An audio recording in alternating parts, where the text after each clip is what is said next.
High everyone, welcome to the new video. आज आहे Saturday आणि सॅटर्डे संडे मला सुट्टी असते आणि हेच ते 2 दिवस असतात ज्या दिवशी मला काहीतरी स्पेशल बनवायला वेळ भेटतो. तर आज मी बनवत आहे खव्याचे गुलाबजामुन. आता तुम्ही म्हणाल की गुलाबजामुन तर तू बऱ्याच वेळा बनवते.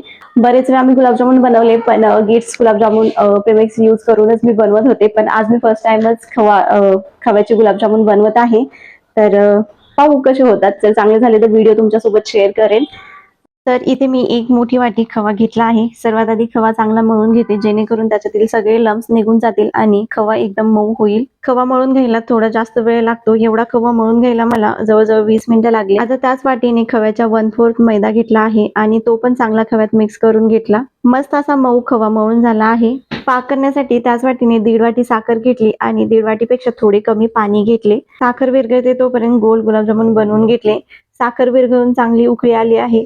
आपला पाक पण बनवून झाला आहे. आता गॅस बंद करते. सर्व गुलाबजामुन बनवून तयार आहेत. आता ते तळून घेऊ. सर्व गुलाबजामुन मंद आचेवर चांगले तळून घेतले. गुलाबजामुन पाकात टाकून 2 ते 3 तासासाठी मुरायला ठेवले. मस्त असे खव्याचे गुलाबजामुन तयार झाले आहेत. पाक एकदम आतपर्यंत गेला आहे आणि खूप इझिली कट होत आहेत. खव्याचे गुलाबजामुन बनवायचा माझा हा फर्स्ट अटेम्प्ट सक्सेसफुल झाला आहे. लाडू गुलाबजामुन खायचा. हे घे, खाऊन सांग कसे झाले.